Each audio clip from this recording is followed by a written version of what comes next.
Students, मैं प्रतीक कुमार आपका स्वागत करता हूं आपके अपने YouTube channel math solution by PK पर। आज इस वीडियो में हम मैथ के अंदर एक टॉपिक करेंगे, टाइम और डिस्टेंस, समय और दूरी की एक एप्लीकेशन होती है। मैथमेटिक्स के अंदर एक चैप्टर होता है, उसमें एक एप्लीकेशन होती है प्रॉब्लम रिलेटेड टू ट्रेन, यानी कि ट्रेन से संबंधित समस्याएं। ये जो चैप्टर है, ये जो टॉपिक है, ये जो उसकी एप्लीकेशन है टाइम एंड डिस्टेंस की, बहुत ज़्यादा इम्पोर्टेंट है। आप कोई भी एग्ज़ाम जब दोगे तो प्रत्येक एग्ज़ाम में एक या दो क्वेश्चन इस टॉपिक से हर बार आते ही आते हैं।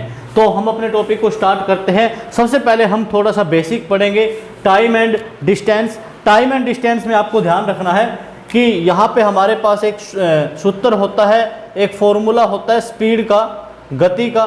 स्पीड का सूत्र होता है डिस्टेंस अपॉन टाइम।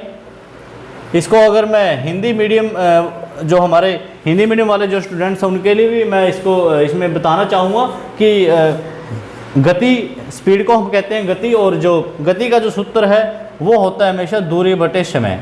तो बच्चों ये फॉर्मूला सबसे ज़्यादा इम्पोर्टेंट है। कोई भी क्वेश्चन जब आता है टाइम एंड डिस्टेंस का, चाहे वो आपकी ट्रेन से रिलेटेड प्रॉब्लम हो, चाहे आपकी रिलेटिव स्पीड की प्रॉब्लम हो, या फिर आपका कोई बोट या स्ट्रीम वाला क्वेश्चन हो, तो सभी के सभी क्वेश्चंस में ये फॉर्मूला जो है काफ़ी इम्पोर्टेंट रहता है और इसी फॉर्मूले से रिलेटेड ही हमारा क्वेश्चन बनता है। ये आपको याद रखना है, स्पीड बराबर है डिस्टेंस बटे टाइम। स्पीड की जो यूनिट है, गति की जो इकाई है वो होती है किलोमीटर पर आवर भी होती है और मीटर पर सेकंड भी होती है। तो सबसे पहले तो आप सभी को ये पता होना चाहिए कि किलोमीटर पर आवर से यदि हमें मीटर पर सेकंड बनाने हैं तो उसको कैसे बनाते हैं, और इसी प्रकार मीटर पर सेकंड से यदि हमें किलोमीटर पर आवर बनाते हैं तो उसको हम कैसे बनाएंगे। तो हमें पता है 1 किलोमीटर में 1000 मीटर होते हैं।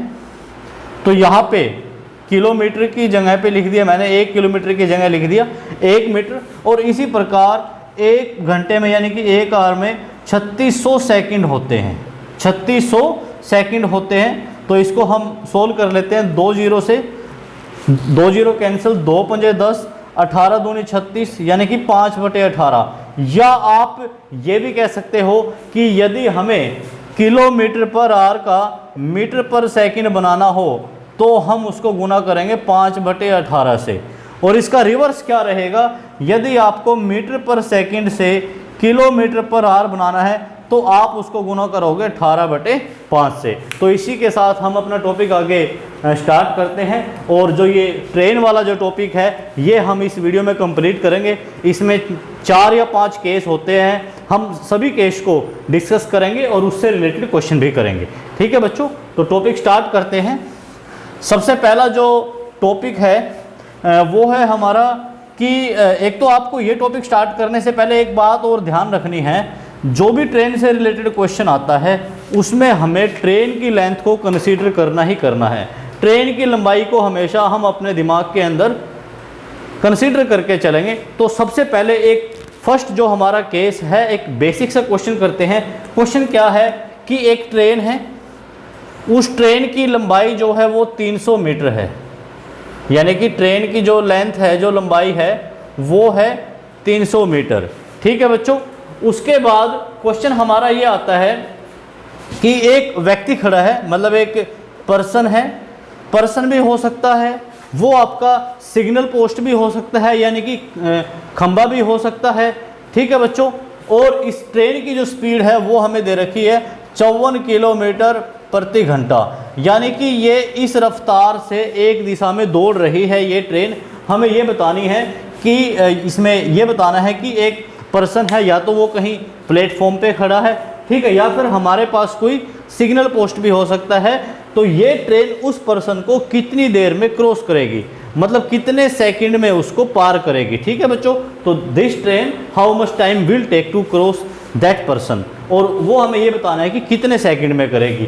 तो सबसे पहले तो जो हमें ट्रेन की स्पीड दे रखी है, गति जो दे रखी है 54 किलोमीटर प्रति घंटा, इसको हम पहले चेंज कर लेते हैं, कन्वर्ट कर लेते हैं मीटर पर सेकंड में। और आपको अभी मैंने बताया था यदि किलोमीटर पर आवर को मीटर पर सेकंड में चेंज करना है तो उसको हम 5/18 से गुना करते हैं।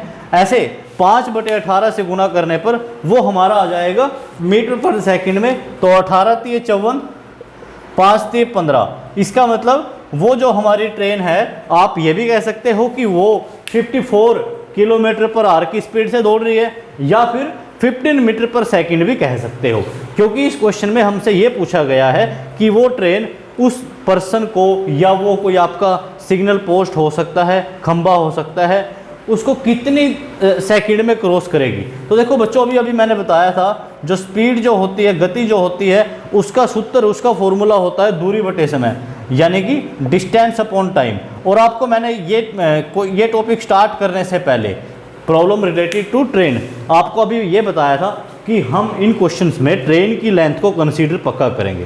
कहने का मतलब क्या है, मान लो यहाँ पे एक पर्सन खड़ा है, तो ये ट्रेन इस पर्सन को कब क्रॉस करेगी, जब ये ट्रेन यहाँ से आगे निकल जाएगी।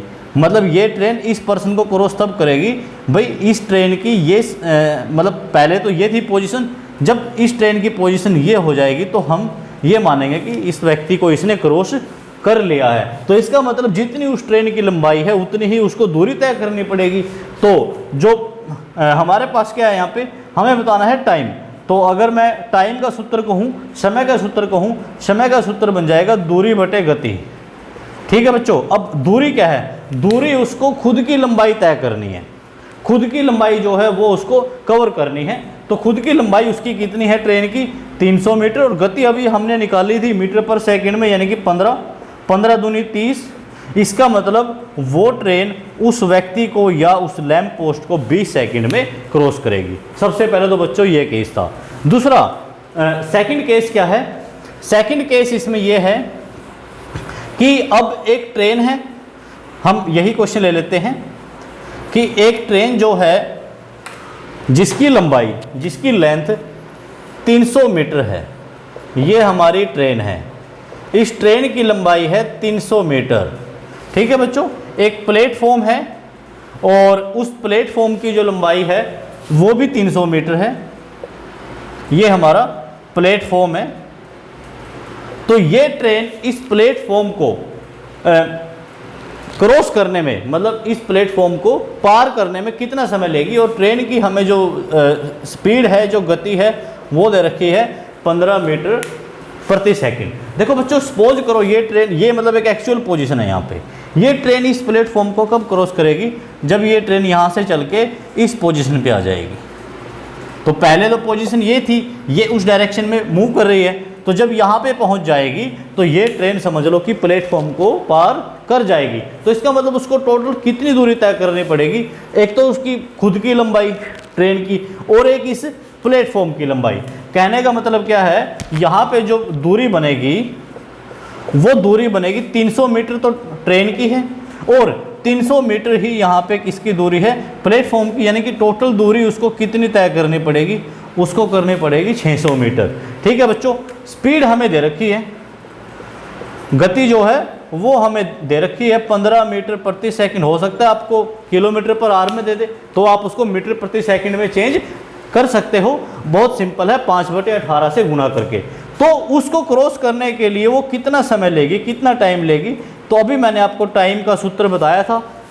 टाइम का जो सूत्र है वो होता है डिस्टेंस अपॉन स्पीड, यानी कि दूरी बटे गति। दूरी कितनी है, दूरी है बच्चों टोटल 600 मीटर, और स्पीड कितनी है उसकी 15 मीटर प्रति सेकंड। 15 चौके 60, यानी कि वो जो ट्रेन है हमारी, वो ट्रेन उस प्लेटफॉर्म को, जिसकी लंबाई 300 मीटर थी, उसको पार करने के लिए 40 सेकंड का समय लेगी। ये था बच्चों सेकंड केस। थर्ड केस क्या है वो भी ध्यान से देखना आपको। थर्ड केस में क्या है कि अगर मान लो कोई व्यक्ति है और वो व्यक्ति प्लेटफॉर्म पे चल रहा है, ठीक है, वो व्यक्ति जो है प्लेटफॉर्म पे चल रहा है, ट्रेन मतलब उस व्यक्ति को कितने समय में क्रॉस करेगी। लेकिन वहाँ पे दो केस बनते हैं, और वहाँ पे एक रिलेटिव स्पीड का केस आता है। रिलेटिव स्पीड, उसको हम कहते हैं सापेक्ष दूरी, सापेक्ष गति, ये उसका केस बनता है। इसमें दो केस बनते हैं। दो केस क्या बच्चों, सपोज करो ये हमारी ट्रेन है, इस ट्रेन की जो स्पीड है वो है 20 मीटर प्रति सेकंड। ठीक है बच्चों, ये हमारी ट्रेन है और इस ट्रेन की लंबाई जो है वो है 300 मीटर। ये आपको जस्ट मैं मतलब एक पर्टिकुलर वैल्यू लेके बता रहा हूँ, जो आपका एग्जाम होगा उसमें कुछ भी स्टेटमेंट आ सकती है, बट आपके कंसेप्ट क्लियर होने चाहिए टॉपिक को लेकर। ठीक है बच्चों, तो ये हमारा प्लेटफॉर्म है। प्लेटफॉर्म पे एक व्यक्ति जो है, एक पर्सन जो है, उसकी पर्सन की जो स्पीड है, उस व्यक्ति की स्पीड है 5 मीटर प्रति सेकंड। ठीक है बच्चों, तो क्वेश्चन क्या है, वो ट्रेन उस व्यक्ति को क्रॉस करने में कितना समय लेगी। तो यहाँ पे दो केस बनते हैं। एक केस तो क्या हो सकता है, ट्रेन और व्यक्ति दोनों एक ही दिशा में मूव कर रहे हो। मैं अपनी बात को फिर से रिपीट कर रहा हूं कि हो सकता है, मतलब दो केस है। पहले केस में क्या हो सकता है, केस नंबर 1 तो ये हो सकता है कि वो दोनों के दोनों सेम डायरेक्शन में हो, यानी कि एक ही दिशा में मूव कर रहे हो सकता है केस 2 में वो दोनों के दोनों अपोजिट डायरेक्शन में हो। ठीक है बच्चों, मतलब पहला केस क्या है, सेम डायरेक्शन में। तो आपको रिलेटिव स्पीड का एक कंसेप्ट ध्यान रखना है सापेक्ष गति का। जब कोई दो वस्तुएं दौड़ रही हों, अगर यदि वो एक ही दिशा में दौड़ती हैं तो उनकी स्पीड ज़्यादा वाली स्पीड में से कम वाली स्पीड को हम माइनस कर देते हैं बच्चों। मैं फिर से रिपीट कर रहा हूँ, if two things are moving in same direction then their speed will be subtracted from each other. मतलब हम एक तेज गति वाली वस्तु की स्पीड में से धीमी गति वाली वस्तु की स्पीड को माइनस कर देंगे यदि वो एक ही दिशा में है। ठीक है बच्चों, लेकिन जब वो अपोजिट डायरेक्शन में हो, मतलब ट्रेन तो इधर जा रही है और पर्सन, मतलब ट्रेन तो जा रही है राइट हैंड साइड में और पर्सन जो है वो आ रहा है लेफ्ट हैंड साइड में, तो उस केस में हमारी जो स्पीड होती है वो उस पर्सन की भी, उस व्यक्ति की भी और उस ट्रेन की भी, दोनों की दोनों ऐड हो जाएंगी। हम उन दोनों को जोड़ देंगे। ठीक है बच्चों, अब क्वेश्चन क्या है, हम दोनों केस लेके चलते हैं। देखो ट्रेन की जो स्पीड है वो है 20 मीटर पर सेकंड और जो वो पर्सन है जो प्लेटफॉर्म पे चल रहा है उसकी स्पीड है 5 मीटर पर सेकंड। ट्रेन की लंबाई दे रखी है 300 मीटर। तो ये उस व्यक्ति को कितने समय में, कितने सेकंड में या कितने समय में उसको क्रॉस करेगी, उसको पार करेगी। तो कहने का मतलब जब ये ट्रेन पूरा उससे आगे निकल जाएगी तो उसी टाइम तो हम ये मानेंगे ना कि वो ट्रेन जो है उस व्यक्ति को क्रॉस कर चुकी है। तो कहने का मतलब जब वो ट्रेन खुद की लंबाई को, और ये मैंने आपको चैप्टर स्टार्ट करने से पहले, ये टॉपिक स्टार्ट करने से पहले ही बता दिया था कि इसमें हमें, इन टॉपिक्स में हमें ट्रेन की लेंथ को, ट्रेन की लंबाई को कंसीडर करके चलना है। ठीक है, तो यहाँ पे क्वेश्चन ये है, अब पहले हम करते हैं सेम डायरेक्शन में। तो सेम डायरेक्शन में कितना टाइम लेगी। देखो बच्चों, बेसिक जो फॉर्मूला है वो तो हमारा वही रहेगा। अभी मैंने बताया था आपको टाइम का, यानी कि समय का सूत्र होता है डिस्टेंस अपॉन स्पीड, यानी कि गति बटे दूरी बटे गति। तो अगर मैं पहला केस लेके चल रहा हूँ, अगर वो एक ही डायरेक्शन में हो, कहने का मतलब ट्रेन भी इसी डायरेक्शन में है और वो व्यक्ति भी इसी दिशा में मूव कर रहा है। डिस्टेंस तो वही है ट्रेन की जो लंबाई है, लेकिन वहाँ पे स्पीड क्या होगा, तेज जो वस्तु है हमारी जिसकी स्पीड ज़्यादा है उसमें से हम माइनस कर देंगे धीमी वस्तु वाली स्पीड। ये हमारा कंसेप्ट होता है, टॉपिक होता है रिलेटिव स्पीड का। तो इसका मतलब हम 20 में से, यानी कि ट्रेन की स्पीड में से किसकी स्पीड को माइनस कर देंगे, पर्सन की स्पीड को माइनस कर देंगे।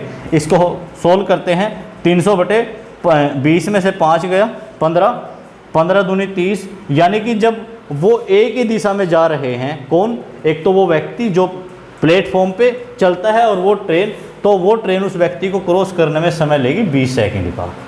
ठीक है बच्चों, सेकंड केस क्या है, दूसरे केस में क्या है, अपोजिट डायरेक्शन में। सूत्र वही लगेगा, टाइम किसके बराबर है, डिस्टेंस अपॉन स्पीड, यानी कि दूरी बटे गति। तो दूरी तो वही हमारी ट्रेन की लंबाई है 300 मीटर। अब क्या है, अगर वो अपोजिट डायरेक्शन में है, कहने का मतलब ट्रेन तो जा रही है राइट हैंड साइड में इस डायग्राम के हिसाब से, और जो वो व्यक्ति है वो आ रहा है लेफ्ट हैंड साइड में, तो दोनों की स्पीड क्या होगी, जुड़ जाएंगी, जोड़ देंगे, ऐड कर देंगे। ट्रेन की स्पीड थी 20 और व्यक्ति की स्पीड थी 5 मीटर पर सेकंड। तो कितना टाइम होगा, इसको सोल्व करते हैं आगे। कितना टाइम लेगी वो ट्रेन उसको क्रॉस करने में? 20 और 5 25, 25 सेकंड 25, 5 25 दूनी 50। तो इसका मतलब वो ट्रेन उस व्यक्ति को क्रॉस करने में 12 सेकंड का समय लेगी if that person is moving in opposite direction to the train. तो एक केस बच्चों हमारा ये था। नेक्स्ट केस देखिए, ये काफ़ी इंपॉर्टेंट केस होता है रिलेटिव स्पीड का। बाकी इसकी हम एक अलग वीडियो भी डाल देंगे रिलेटिव स्पीड की, जिसमें हम कुछ ऐसे क्वेश्चन करेंगे कि एक चोर जो है वो एक जेल से भाग जाता है और उसको मतलब 5 घंटे हो चुके हैं, इतनी स्पीड से भागता है। उसके बाद पुलिस की वैन उसका पीछा करती है, उसकी स्पीड कुछ और होती है, तो कितने घंटे में उस चोर को पकड़ लेगी। तो इस तरह के क्वेश्चन जो होते हैं वो हमारे रिलेटिव स्पीड के होते हैं, वो उसके लिए हम एक अलग वीडियो डाल देंगे। ठीक है बच्चों। उसके बाद नेक्स्ट कंसेप्ट देखिए। नेक्स्ट कंसेप्ट जो है हमारा वो अब हम करते हैं ट्रेन का। ट्रेन कैसे? अभी तक तो हमने ये किया था कि ट्रेन हमारी थी एक। अब मान लो मैं नेक्स्ट केस बताता हूँ। एक ट्रेन है हमारी, इसको हमने लिख दिया T1 और दूसरी ट्रेन है हमारी T2। ठीक है बच्चों। क्वेश्चन क्या है हमारे पास? क्वेश्चन ये है कि दोनों की स्पीड दोनों की स्पीड अलग अलग है।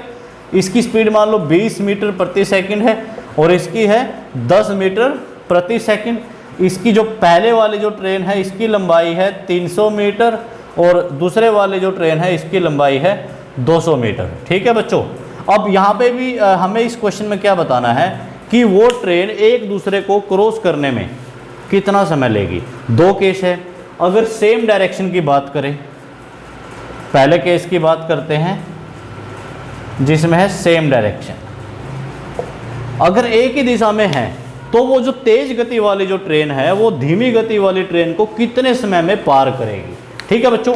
अब देखो हमें बताना है टाइम। टाइम का सूत्र क्या है? टाइम का सूत्र है हमारा डिस्टेंस अपॉन स्पीड, यानी कि दूरी बटे गति। अब देखो डिस्टेंस का मतलब क्या है? ये जब 300 मीटर लंबी ट्रेन जिसकी स्पीड इससे ज़्यादा है, 200 मीटर लंबाई वाली ट्रेन से इसकी स्पीड ज़्यादा है, जब ये ट्रेन हमारी इस पोजीशन पे होगी जिसकी लेंथ 300 मीटर है, तभी तो हम ये मानेंगे ना कि इसने इस जो धीमी गति वाले जो ट्रेन है इसको क्रॉस कर लिया है जिसकी स्लो स्पीड है। तो इसका मतलब जो टोटल जो दूरी है वो दोनों ट्रेन की जो लंबाई है उनको ऐड करने से आएगी। तो टोटल जो हमारा डिस्टेंस है वो है 200 प्लस 300 मीटर।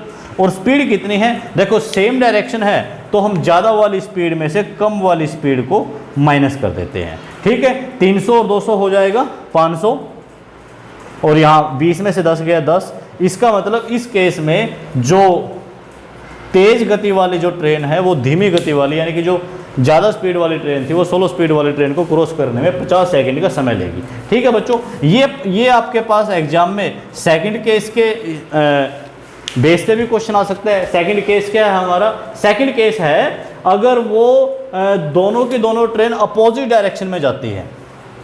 ठीक है। तो उस केस में वो ट्रेन एक दूसरे को क्रॉस करने में कितना समय लेगी? देखो दूरी तो वही चलेगी 300 प्लस 200, तभी तो क्रॉस माना जाएगा ना। मतलब अगर ये इस डायरेक्शन में है तो हम कब मानेंगे? जब ये 200 मीटर जिसकी लंबाई है ट्रेन की ये यहाँ पे आ जाएगी T2। तो मतलब टोटल दूरी तो हमारी दोनों को जोड़ने से आएगी।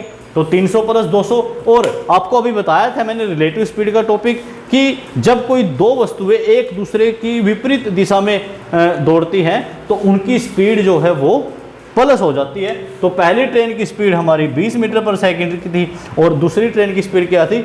10 मीटर पर सेकंड। तो इनको अभी हम सोल्व कर देते। 300 और 200 500, 500 बटे में 30, 0 से 0 कट गया।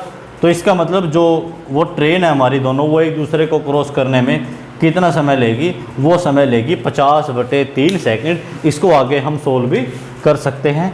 3 एकम 3, 2 हासिल, 3 छके 18, यानी कि 16 सही 2 बटा 3 सेकंड भी इसका हम आंसर निकाल सकते हैं। ठीक है बच्चों। अब इस टॉपिक में सिर्फ और सिर्फ एक लास्ट केस बचा है। वो लास्ट केस क्या है वो आपको ध्यान से समझना है, मोस्ट इम्पॉर्टेंट है और एग्जाम में कई बार उस तरह का क्वेश्चन आ जाता है।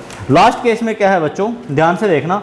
और यदि आप लोगों को ये वीडियो अच्छी लगी है बच्चों, तो आप इस चैनल को ज़्यादा से ज़्यादा स्टूडेंट्स ज़्यादा से ज़्यादा सब्सक्राइब करो, वीडियो को लाइक करो, शेयर करो, ताकि और भी जो हमारे स्टूडेंट्स हैं उनको भी इन वीडियोज़ का लाभ हो सके। ठीक है बच्चों, तो अभी वो लास्ट जो क्वेश्चन है, लास्ट जो केस है वो करते हैं, या आप उसको एक एग्जाम्पल भी कह सकते हो। ठीक है बच्चों, क्वेश्चन क्या है, दो ट्रेन हैं जिनकी लंबाई जो है वो बिल्कुल एक समान है। ठीक है बच्चों, दो ट्रेन है हमारे पास जिनकी लेंथ है सेम लेंथ है, और वो एक दूसरे को मतलब क्रॉस जब करती है, ठीक है, तो क्वेश्चन ये है कि यदि वो एक ही दिशा में मूव करती है, इसने केस पहले दे दिए, तो इसको हम ऐसे मान लेते हैं कि एक ट्रेन है हमारी, उसकी लेंथ है L1, उसकी लंबाई है L1, दूसरी जो ट्रेन है हमारी उसकी लेंथ है L2, ये हमारी ट्रेन T1 है, ये हमारी ट्रेन T2 है। इसकी स्पीड मान लिया S1 और इसकी स्पीड मान लिया S2। तो इन्होंने ये कहा कि यदि वो एक ही दिशा में मूव करती हैं तो जो तेज गति वाली जो ट्रेन है वो धीमी गति वाली ट्रेन को 30 सेकंड में पार कर लेती है। मैं इसको रिपीट करता हूं, अगर वो ट्रेन एक ही डायरेक्शन में जा रही है, उनकी लेंथ सेम है, ठीक है, तो लेंथ जब सेम है तो हम दोनों की लेंथ मान लेते हैं L है। ठीक है बच्चों, लेंथ सेम है, अगर वो एक ही डायरेक्शन में जा रही हैं तो जो तेज गति वाली जो ट्रेन है वो धीमी गति वाली ट्रेन को जो मतलब फास्ट स्पीड जो ट्रेन है वो स्लो स्पीड ट्रेन को 30 सेकंड में क्रॉस कर लेती है। सेकंड केस, अगर वो अपोजिट डायरेक्शन में जाती हैं, अगर वो अपोजिट डायरेक्शन में जाती है यानी कि विपरीत दिशा में जब जाती है तो एक दूसरे को पार करने में 20 सेकंड का समय लेती है। अब क्वेश्चन में हमारे से क्या पूछा गया है कि उन दोनों ट्रेन की स्पीड का रेशो बताओ, उन दोनों ट्रेन की गति का अनुपात बताओ। ठीक है बच्चों, अब हम इसको क्वेश्चन को करते हैं। देखो हमारे पास टाइम का सूत्र होता है डिस्टेंस बटे स्पीड। पहले केस की बात करते हैं हम। ठीक है बच्चों, तो टाइम पहले केस में कितना ले रही है वो 30 सेकंड। दूरी कितनी है, दूरी मतलब दोनों की जो लंबाई होती है, दोनों की दोनों लंबाई ऐड हो जाएंगी, ये मैंने आपको अभी इससे पिछले क्वेश्चन में भी बताया था। ठीक है बच्चों, अब स्पीड कितनी है, अब देखो जब वो एक ही डायरेक्शन में जाती है तो ज़्यादा गति वाली में से मतलब जो ज़्यादा गति वाली जो ट्रेन है मतलब उसकी स्पीड में से हम कम स्पीड वाली जो ट्रेन है उसकी स्पीड को माइनस कर देते हैं। ये हमें कौन बताता है, ये रिलेटिव स्पीड का, सापेक्ष गति का नियम, उसका कंसेप्ट हमें बताता है। ठीक है बच्चों, तो देखो 30 बराबर है L और L हो जाएगा 2L बराबर है S1 माइनस S2। अगर मैं इसकी यहाँ पे आर पार गुना कर देता हूँ, अगर मैं इसकी आर पार गुना कर देता हूँ यहाँ पे, तो इसका मतलब मेरा 2L हो जाएगा 30 S1 माइनस S2। ठीक है बच्चों, सेकंड केस क्या है, सेकंड केस में जो समय है वो लगता है 20 सेकंड का। डिस्टेंस, दूरी तो हमारी वही रहेगी L प्लस L, क्योंकि दोनों की लंबाई बराबर दे रखी है हमें इस क्वेश्चन में। और जब वो अपोजिट डायरेक्शन में जाती हैं तो दोनों की स्पीड क्या हो जाएगी, ऐड हो जाएगी। इसी तरह हम इसमें भी आर पार गुना कर देते हैं। आर पार गुना करने से क्या होगा, 2L बराबर हो जाएगा 20 इंटू S1 प्लस S2। अब आप इन दोनों इक्वेशन की तुलना करो, कंपेयर करो। देखो लेफ्ट हैंड साइड बराबर है लेफ्ट हैंड साइड के, तो इसलिए राइट हैंड साइड बराबर हो जाएगी राइट हैंड साइड के, यानी कि 30 S1 माइनस S2 बराबर हो जाएगा 20 इंटू S1 प्लस S2। इसको हम आगे सोल्व कर देते हैं। इस जीरो से ये जीरो कैंसिल, अंदर मल्टीप्लाई कर देते हैं। 3S1 माइनस 3S2, इसी तरह 2S1 प्लस 2S2। ठीक है बच्चों, अब हम S1 को एक साइड में कर लेते हैं और S2 को एक साइड में। ये 2S1 इधर आ जाएगा, तो इधर आएगा तो माइनस का हो जाएगा, वहाँ पे 2S2 है। 3S2 जब उधर जाएगा तो यहाँ पे माइनस का, उधर जाके हमारा ये प्लस का हो जाएगा। 3S1 में से 2S1 माइनस करेंगे, 2S1 माइनस करेंगे तो S1 बचेगा। और वहाँ पे देखो 3 और 2 कितना हो गया 5s2। अब इस s2 को हम यहाँ पे ले आते हैं s1/s2, वहाँ पे रह गया 5, या उसको हम 5/1 भी कह सकते हैं। इसका मतलब उन दोनों ट्रेन की जो स्पीड है उनका अनुपात कितना आएगा, 5:1 आएगा। तो बच्चों मैं उम्मीद करता हूँ जितने मैंने आप लोगों को इस वीडियो में क्वेश्चन बताए हैं या जो कंसेप्ट आपको बताया है, जितने केस बताए हैं, ये आप सभी को समझ में आए होंगे। आपको इनसे जुड़े और ज़्यादा से ज़्यादा क्वेश्चन की प्रैक्टिस करनी है, ये आपका टॉपिक बहुत अच्छा हो जाएगा। और यदि आपको, मैं फिर से रिपीट करता हूँ, वीडियो अच्छी लगी है तो आप इसको शेयर, सब्सक्राइब, लाइक करो, ताकि और भी जो हमारे स्टूडेंट्स हैं उनको भी लाभ हो सके। Thank you so much.